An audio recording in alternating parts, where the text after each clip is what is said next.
Springfield, Ohio. This has been a centre of lots of political controversy for what is otherwise quite a small town in America. As you can see, if I zoom out to the entirety of America, it's very tiny. You can't even see it. And of course, this is regarding the 20,000 Haitians that have been moved by the government to this small town that didn't necessarily ask for this. And this is like a Call of Duty airdrop with even worse disastrous results. Yeah, this is getting crushed by the crate that you've just called in. But yes, obviously, very small place, probably not equipped to deal with 20,000 Haitians. And of course, there have been lots of conversations about things going on. There was a case where I believe a man drove the wrong way down a highway and hit a school bus on the first day of school, sadly. Yes, we'll be talking about that in Harry's segment, but sadly a child died from this, as well as the more widely reported, for some reason, discussions about them eating things they should not be eating. And we'll be looking into that.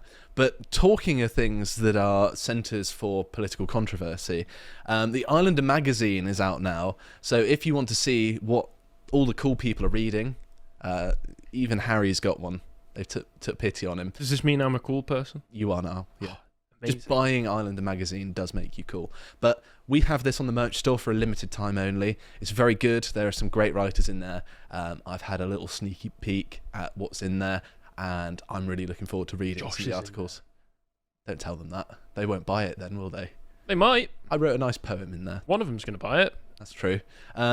There's also merch as well. So we've got some t-shirts and stuff. A mug.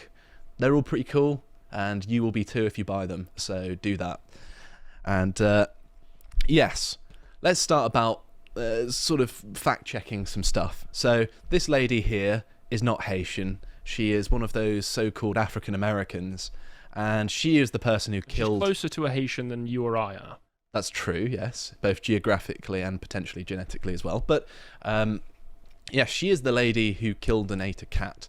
This has been circulated around lots of different spheres, suggesting that this person was a Haitian, and this was in Canton, Ohio. It wasn't in Springfield, Ohio, which is, believe it or not, a different place. But her name, what is it? Alexis Telia Ferrell, living up to the second name there. Very feral, eating a cat in the street. But there is a video of it as well to go along with this. I wouldn't advise watching it because it has a dead cat in, and if you're a normal person, that's disgusting and horrible. And yes, I wanted to play what JD Vance had to say to CNN about this, because I thought it was interesting, because I'm going to be correcting the narrative, basically. So there has been some rubbish posted, but there's also been some good stuff, and I think actually JD Vance makes a very good point here, and I'm starting to see why Trump might have actually picked him. So let's have a listen to what he says to CNN. I would say is he brought up this misleading false claim that you yourself have talked about in recent days about Haitian immigrants in Springfield, Ohio, abducting people's pets and eating them, which officials there have said is not true. You yourself acknowledged it may be false on Twitter. You still told people to keep spreading it. But Trump just amplified it to tens of millions of people who were watching. Why push something that's not true? Well, first of all, city officials have not said it's not true. They've said they don't have all the evidence. They said they have no evidence. We've heard from a number of constituents on the ground, Caitlin, who both firsthand and secondhand reports saying this stuff is happening. So they very clearly, meaning the people on the ground dealing with this, think that it is happening. And I think that it's important for journalists to actually get on the ground and uncover this stuff for themselves when you have a lot of people saying, my pets are being abducted, or geese at the city pond are being abducted and slaughtered right in front of us. This is crazy stuff. And again, whether those exact rumors turn out to be mostly true, somewhat true, whatever the case may be, Caitlin, this town has been ravaged by 20,000 migrants coming in. Healthcare costs are up. Housing costs are up. Communicable diseases like HIV and TB have skyrocketed in this small Ohio town.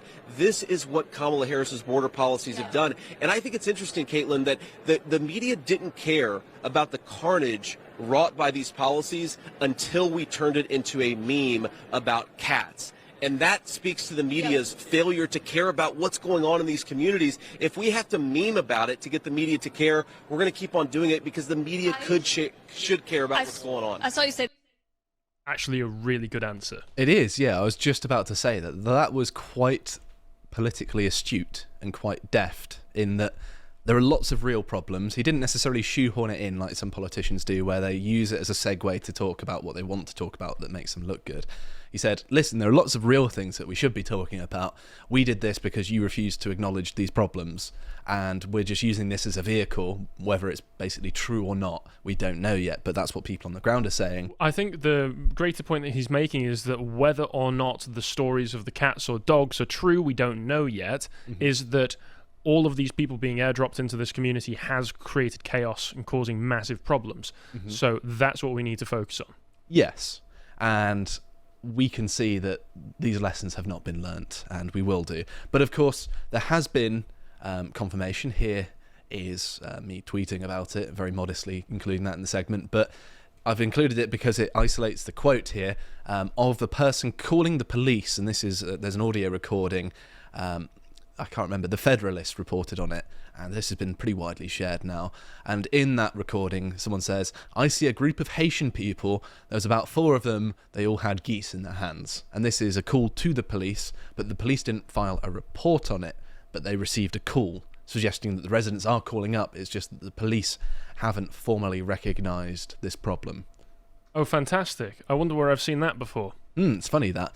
But there's better than that. There is this. A Haitian man, presumably, carrying a goose in what looks like America. This has been circulating. I've not been able to confirm whether this is definitely a Haitian man and definitely Springfield, Ohio. But the fact that this is circulating is interesting. Whether it's true or not, we can't know yet. However, given the nature of Haiti, I don't think it's beyond the realms of possibility. They eat dirt. They eat dirt there. They eat dirt. They actually do eat dirt. Also, so a goose is going to be a full 3-course meal to them. You may remember this is the Australian Associated Press fact check. So this is trusted, accurate, and impartial. And they're saying that.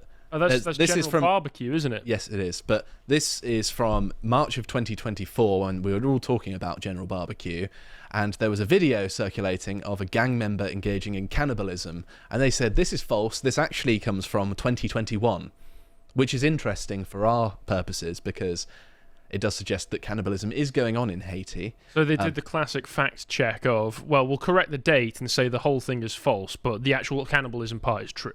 Yes. So the video that was circulating, they were suggesting at the time that this was this General Barbecue's henchman or something like that, and they're eating people. However, it seems like it's an older video, but it doesn't put it past the realms of possibility that there is cannibalism going on. How widespread, of course, is very difficult to know.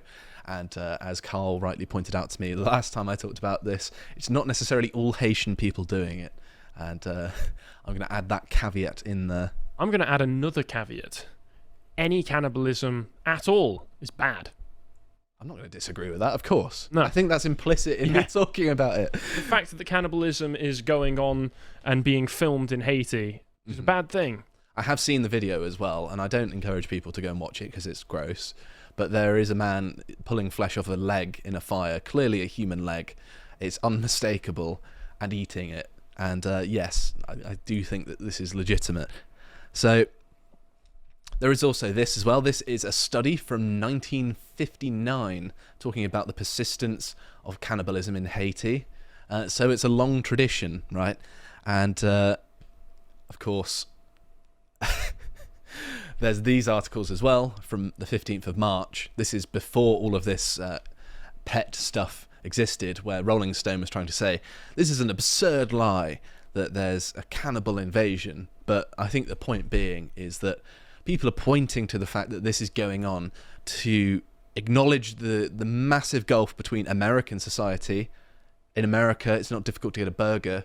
In Haiti, they're resorting to eating people in very rare cases. And dirt. And dirt. I have to keep harping on this, which is that they actively eat dirt.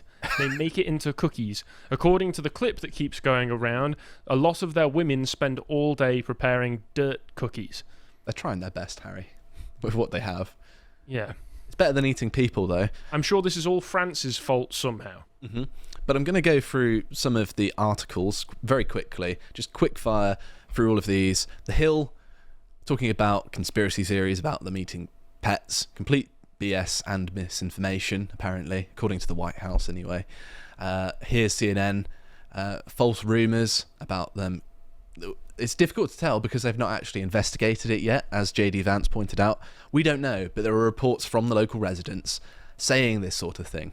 There is some evidence to suggest it could be true. Yeah, we can't just dismissing it because they said it. Yeah, we can't say anything for certain, but the mainstream media is saying for certain that it's not happening. Yes, which normally means it might well be happening. Of course, when it comes out, as I suspect it will, that it is happening when an independent journalist it's a good thing. Gets footage, yes, they'll say, why do you care?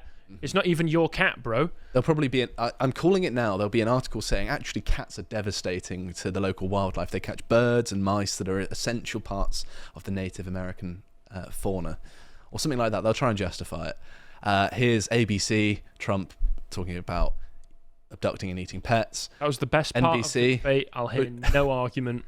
Again, NBC, baseless claim. BBC in the UK, baseless claim. Same words, funny enough. Baseless Guardian, again. Yes, baseless. It's funny. There's almost like there's coordination between the media. That's a baseless allegation, Josh. It is true. All of my allegations are baseless. And the racist rumour that Haitian immigrants are abducting people's pets and eating them in Ohio. It sounds like they're abducting them from elsewhere from the wording of that title, but that's just me being a grammar mid-century German. And then Reuters did a fact check. No evidence of Haitian immigrants stealing and eating pets. Except for the phone call to the police. And the pictures of a person with a goose. And Although, I think it's relevant to point out, according to Neo Unrealist on our Rumble rants for $1, thank you, he said that picture of the man carrying a goose was taken in Columbus, Ohio in 2021, which isn't far from Springfield, but for the sake of accuracy, it was in a news article in 2021. So thank you for correcting us on that. We have live fact-checking from our audience, so there we go. We're better than the mainstream media so already. If somebody could fact-check the fact-check, and then we can get that in as well, we can keep this podcast going forever. Have a stack of fact checks. Just go on forever. And this one, the headlines disappeared for some reason, so I'm just going to ignore that. So anyway, on to something else. Sneako, being half Haitian. Who is Sneako for the audience watching at home? A weird Muslim fella.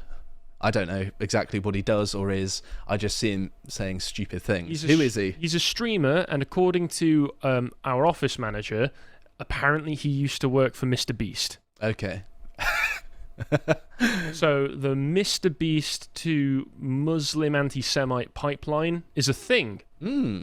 Interesting, isn't it? The controversies just keep on stacking up, don't they?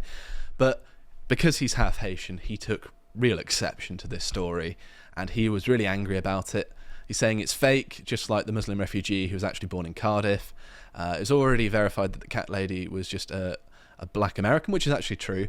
But I like in that he's already just the Muslim refugee. Yeah, that was misinformation that was spread to begin with, but the whole born in Cardiff, he is Rwandan. Mm-hmm. The Southport alleged attacker, is Rwandan. Mm-hmm. But he's trying to dismiss that immediately. Of course, yeah. It's easy to pick on third world countries like Haiti for being poor. I find that funny that within it he's unintentionally dunking on them. But we should not demonize innocent people. Well, we're not demonizing innocent people. We're saying the people who are doing the bad things are bad. We're not blanketly saying this is a very complex moral argument you're making here. I know. People are accountable for their own actions. However, I think it's legitimate, if you're talking about immigration, that if people live in a country like Haiti, you should probably be concerned about who they are and what they do, because it's a very different society than America. So Haiti has been completely destabilized ever since the Clinton Foundation stole billions of dollars in charity money. Why did they need the charity money? America doesn't need to function with charity money. Well, this is what I see. This is America's fault. I saw a lot of people saying, when I posted about Haiti, they were saying, oh, well, France ruined them through the reparations that were asked for after, all of the wanton, needless murder of all of the white people who lived. It's funny how no one touches on that, isn't it? On San Domingo, as it should be known. And they were saying, well, they asked for however much money. I think in modern currency it would come to about $560 million. For the past 70 years, Haiti has received, let me think, $20 billion in international aid. So it doesn't help, and if it is true that it just keeps going to various intermediaries or a corrupt government of Haiti, well then what makes you think that any form of reparations would get to the people who need the help in the first place? So yes, obviously this is a load of nonsense, but he's gone to Haiti, I think. The beautiful country of Haiti. By the way, I challenge anyone to go on Google Earth and have a look at Haiti from the skies and tell me how beautiful, particularly their capital, Port-au-Prince, is, because let me tell you, it looks like District 9. That's what it looks like, to be honest. Yeah. It's also worth pointing out that there have been discussions about the culture of Haiti, let's just say that. And this is a video here looking at... I'm going to play it ever so briefly. I'm just going to turn the audio off because... But basically, there's a toilet here, and there are also people washing and swimming and fishing. Oh, okay. So they've in the same place. They've built a little toilet shack on the water. Mm-hmm. And he's pointing to all these boats, and then there are people swimming there, and there are also people fishing there. And that's also where they're going shitting to the toilet. Yes, which is very, very basic sanitation. You can see just from the status of the structures that this is not... That doesn't look very stable either, does it? It doesn't look particularly to the standards of American architecture, does it? Let's be honest. And Keith Woods here points out that the average IQ in Haiti is 65 to 70, for whatever reason that might be. And because Sneako is half Haitian, I wanted to point out this as well. He took an IQ test. He got below average. Just throwing that Only out. slightly. Only slightly. Only 5 points below. So I feel like he has a sort of vested interest in vindicating the people of Haiti. If you're interested in taking this IQ test, it's free on Mensa Norway's website. Let us know your results. Paying you? No, I just think it's interesting. It is interesting, to be fair. But if you want to see the consequences of this test score, you only need to look at this. If you're a white supremacist, you are Jewish, according to Sneako. For some reason, I don't know how you can make that leap in logic. Maybe my IQ is just too high to understand. This is because he's been associated and friends with Nick Fuentes and the Groypers for a long time, and after the whole Haiti Springfield thing, he has suddenly split from them and started to make a lot of insults. So, of course, being Groypers, their only insult that they know is, you're Jewish. Which is silly in this context. Very silly in this context. So now he's throwing that claim out against them as he wildly tries to defend one half of his family. I mean, I don't blame him for trying to defend his family. Yeah, I understand that. So, obviously, Haiti shares an island with the Dominican Republic, and like North Korea and South Korea, you can see the division in the societies. Obviously, on the top is not Haiti. The one on the bottom is obviously Haiti. You can see the flags, right?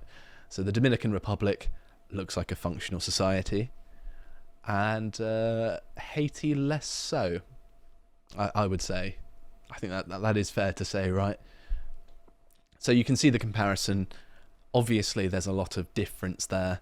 And there's also... And this isn't to say as well that Haiti, that the Dominican Republic won't also have poorer, more impoverished areas. Of course, yeah. For the purpose of... A lot of these side-by-side comparisons can be a little bit uncharitable, but it illustrates the difference, doesn't it? I don't think any places like the ones showcased in the Dominican Republic could exist in Haiti. So here we have a tweet from some random dude. Hang on a minute, it's you! No one important. No one important. But if you want to see the consequences of that average IQ, what can you spot about this picture that... I didn't notice until somebody pointed it out to me. He's pulling it off with the confidence, but what is that in that man's hand? Is it a gun? No. It's a stick. He's got a stick and he's holding it like a gun. Fair play. He's on a confidence play. Yes, this is like the real world equivalent of playing poker, right? He's calling he's making a bluff actually. He's not calling one, but. Yeah.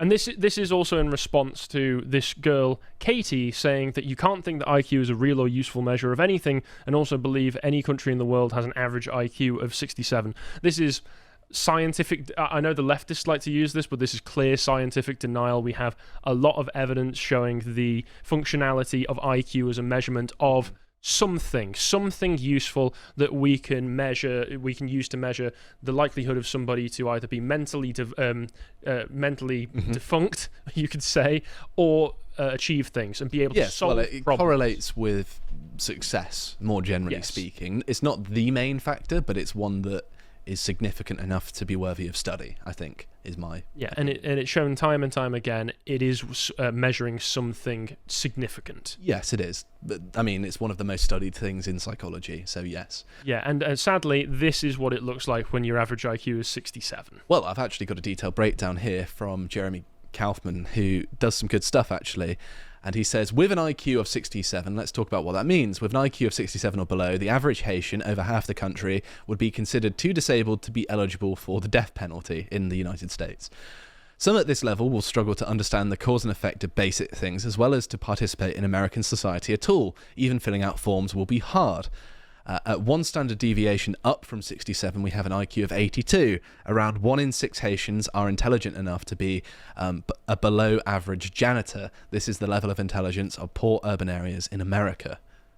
So the top one of the top 1 in 6 are not even intelligent enough, according to this data, to be able to do basic functions in American society, which is a very interesting thing. But yes, I wanted to just cover this, add some sort of science to the debate, as well as correct some misinfo, and point out the fact that yes, the mainstream media doesn't know these things. It can't rightly say this, and it may well come out that these reports have some truth to them about people eating pets, because of course we have the precedent set in Haiti itself, where they've come from, that they're not too picky eaters. So there you go. I hope you appreciated that segment from the podcast of the Lotus Eaters, and if you want to see what else we're up to, you can follow our series Lads Hour on the website. This one talking about Hot Fuzz. It's where we have all of our fun, and if you want to see all the other work we're putting out, you can follow us on Twitter. Thank you very much for watching, and goodbye.